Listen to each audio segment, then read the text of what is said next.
This week's video is part 3, which is the final part of this landscape lesson. So let's pick up right where we left off last week and finish this one up. Today we're going to be painting in the foreground, and we're going to start on the left side here and start adding some of these rocks into this water. If you remember from the last two videos, I talked about in landscapes, as things get closer to us, you usually get a higher contrast and darker values. So these rocks in the foreground are going to have to be darker than the mountains in the background. So here, the color I'm using in my airbrush is sepia diluted with a few drops of distilled water. You can see on my work just above it, I have a printout of the original Albert Bierstadt painting, which we're copying for this one, and I'm using that as my reference. We're not painting an exact replica of the original, but I just want to show you that I am using something as a reference. So I'm not making these rocks up as I go along. I'm constantly looking back at that and using that as a guide to place these rocks in. To paint these in, all I do is use a ripped piece of paper and then I just lightly spray along the edge of it. This is going to give us the bottom of each rock. This is super easy to do. Just go around on this lower part of the canvas right in the water here. We already have some of that paint from last week, and just spray in as many or as few rocks as you'd like. Remember, what you're doing here is you're just painting in the bottom line. So you're kind of like setting the rock in place.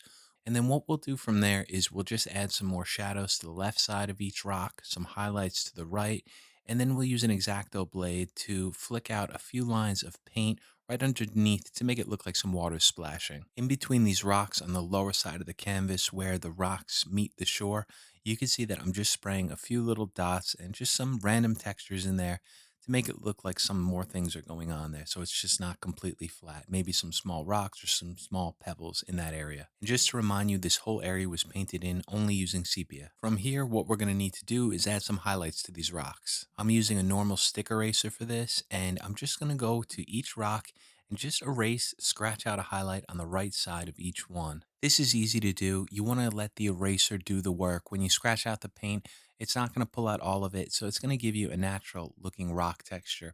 And if you erase out too much, it's never a problem. Just take some of that sepia and glaze it right over the top again. In order to make these rocks look like they're sitting in the water, I'm going to add a small wave or ripple on the front right side of each one.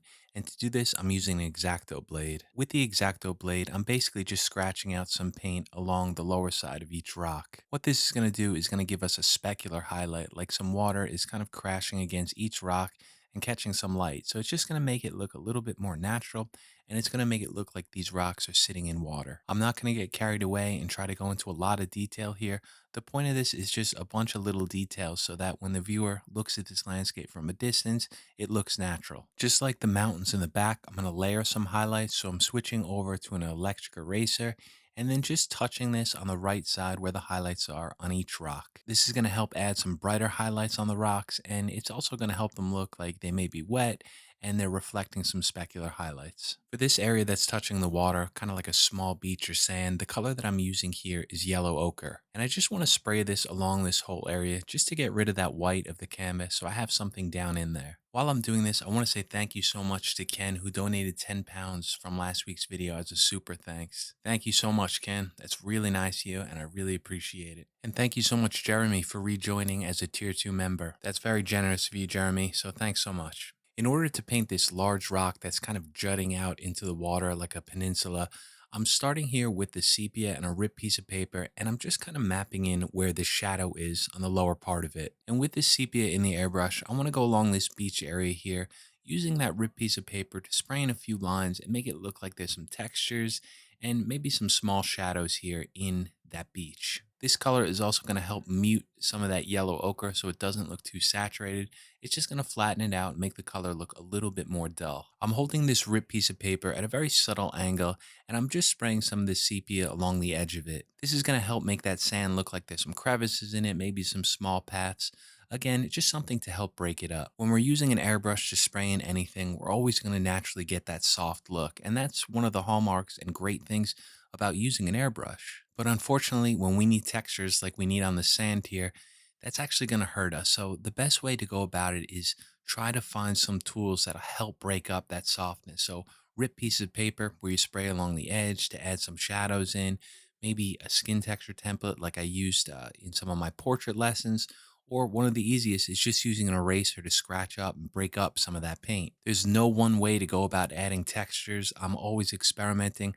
I've even used sandpaper in the past to scratch off some paint. That works really well. It's kind of a cool texture you get. But the reason I'm telling you this is to try to encourage you to experiment with different things and see what you can get. There's no rules to any of this. And the more you experiment, the more you're going to develop your own style, which is going to make your paintings unique. And also, it's going to make it more fun because you're learning on every single painting. So to paint in this rock, you could see that I just put down a piece of Frisket and cut into it using an X-Acto blade. I'm just spraying along the edge here where the Frisket meets the canvas, not worried about filling in the whole thing, just enough so that when I remove the Frisket, we can see that we have a nice sharp edge. And I'll just continue spraying some more sepia along the right side of this just to add in some of those shadows, knowing that later I'm going to erase into them. For the right side of this rock, you can see that there's some textures and kind of some like grass growing in it. So what I did was I took a larger piece of paper that I ripped, kind of put a curve in it, and then just use this to spray that in. That way we get an edge that looks more natural, more organic,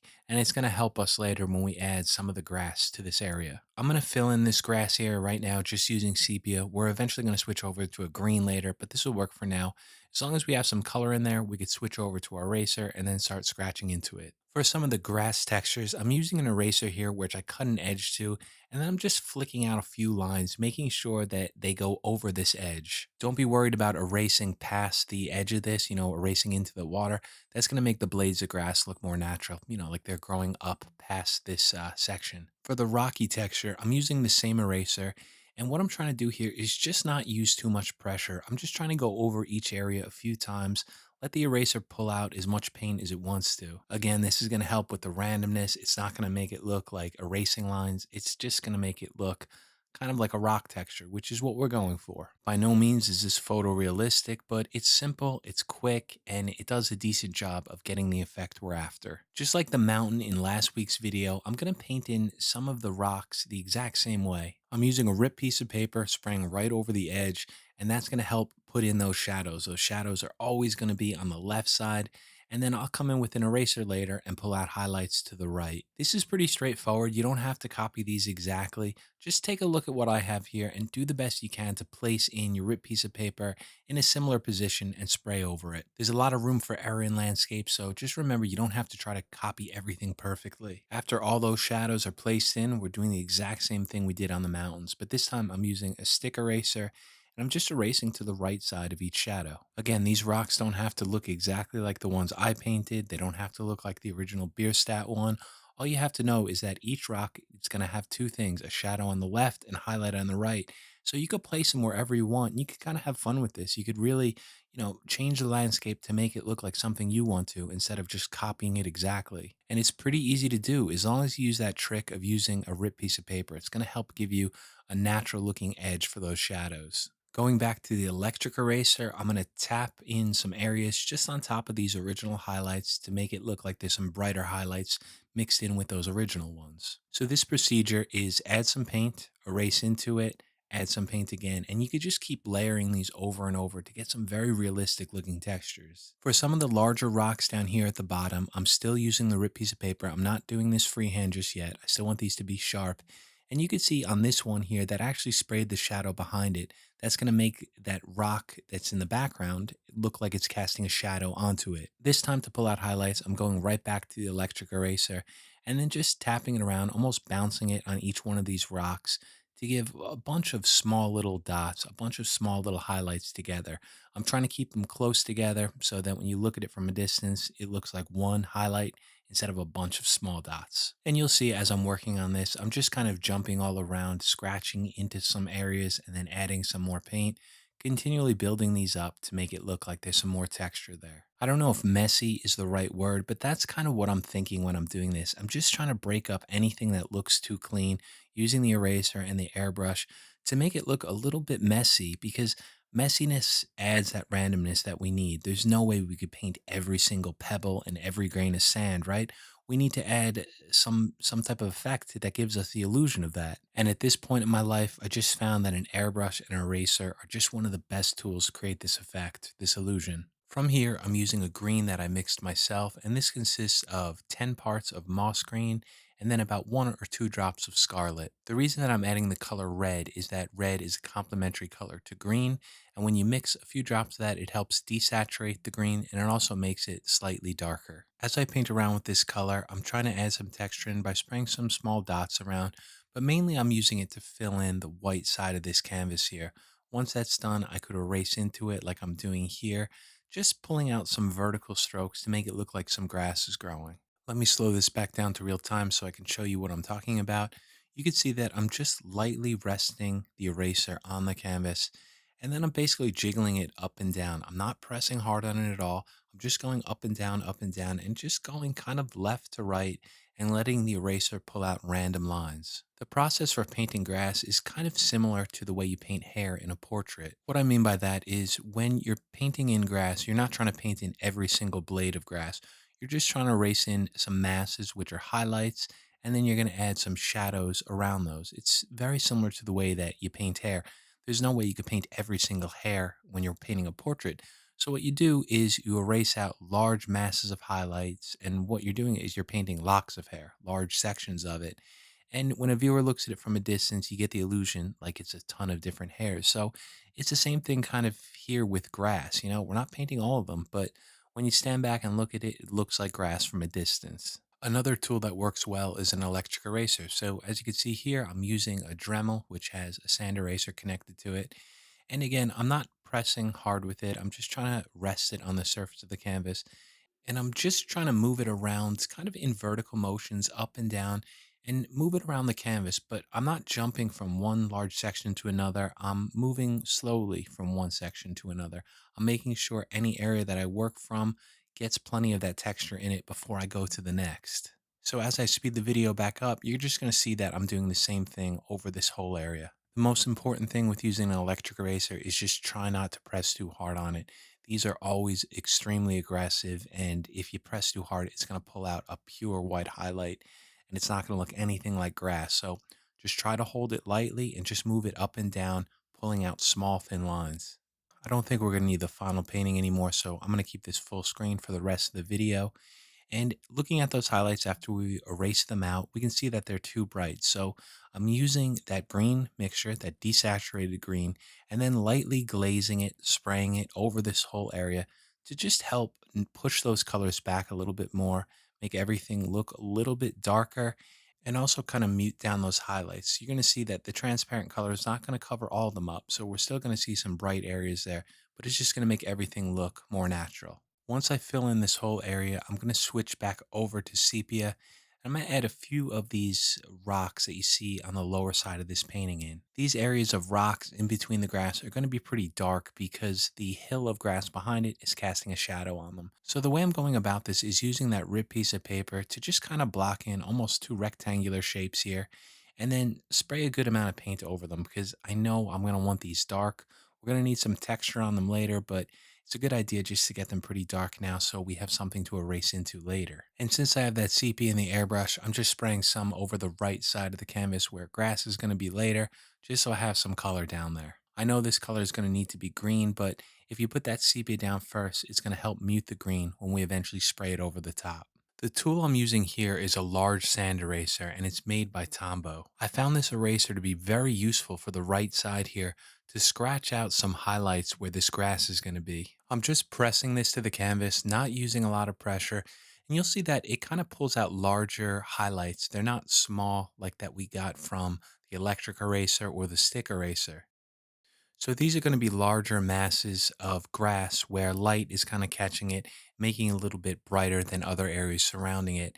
And you'll see that I'm going to use the same technique over this whole right side. As I move my way along the right side of it here, I'm not trying to press too hard on it. This eraser is a lot more aggressive than a normal pencil eraser, like those white or those pink ones. This one is a little rougher and you could feel that it almost feels like sandpaper. That's why they call it a sand eraser. And it just pulls out a nice texture that works pretty well for grass. It's obvious that these highlights are too bright and they're too white. So I'm switching back to that green mixture and lightly glazing it over the top. And you're going to see that sets everything in place. Now, I'm not going to go over everything here because I'm definitely starting to repeat myself and I want to keep these videos concise and short enough so that you guys can learn something without it being too boring or too long. So what we're going to do is we're going to move over to the last part, which are going to be these trees in the background. And what I'm doing here is just going over my initial drawing with an HB pencil, just making them darker so I see where they are for the next step. Since we have that blank area behind the trees, I'm just adding in some basic mountains here. Just like before, I'm using that original mountain color that we mixed in the first part of this video and just trying to add some random texture to it, make it look like some trees or some rocks are there. Now to get these trees in, what I'm using is some 3M vinyl tape, and I really love this stuff. It works great to just map in thin lines like this. These trees we want to be nice and sharp, so this is going to work perfect for it. For a basic tree, I want it wider at the bottom where the roots are, and as it moves up higher, it just gets thinner and thinner. So you'll see these two lines kind of converging toward the top. The color I'm using here is sepia, and this time I'm spraying it directly out of the bottle, so it's not diluted at all. And the reason I want to do this is because if the paint's diluted and it's too thin, sometimes it gets underneath the tape and you get some runny lines. So if it's right out of the bottle and it's thicker, it's just easier to spray when you're using very thin masking tape like this. You can see that that works well enough and we get a thin line that looks like a tree trunk. I'm going to add another one for now over to the right, and this part could be kind of fun because you could play around with it and you could add as many trees as you want, or you can keep it simple and just add one or two trees. It's really up to you. That's a fun thing about painting landscapes because you have a lot of options and you could really change it to whatever you'd like. Before I start adding the branches and the leaves in, I'm going to add a smaller tree here, just kind of curved over in the background.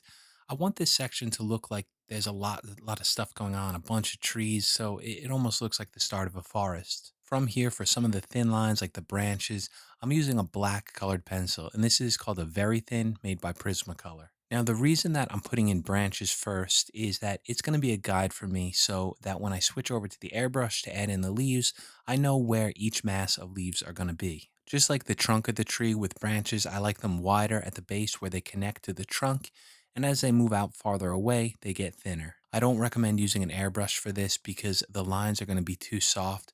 You want the tree branches to be very sharp, so you have two options for that. You could either use some sort of mask, like you can cut out some thin lines in paper and spray it. That'll work fine.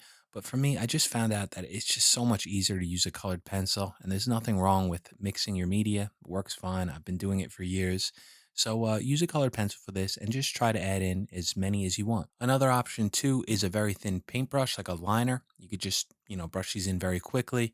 But again, I just think the colored pencil is the best way to go. To paint in the leaves, I'm going to slow this down to real time for this first tree so I can walk through what I'm doing. It's not that difficult. It's really just about using the airbrush freehand and spraying a bunch of dots. So the color that I have in my airbrush is that green mixture. It's green with a drop or two of scarlet, which is red. That's going to help desaturate it and make it darker. And the way I'm using this is starting from the top of the tree and just adding a bunch of little dots next to each other. From a distance, this should look like leaves. Now we're lucky on this one because there's not really any highlights in these. Basically, these are all in cast shadow. So a bunch of dots are going to work really well. And the reason I place those branches in is because now it's going to help guide me as I'm spraying these dots in. On each one of these branches or in front of them, I'm just going to spray these dots together kind of wider toward the center of the tree where the trunk is.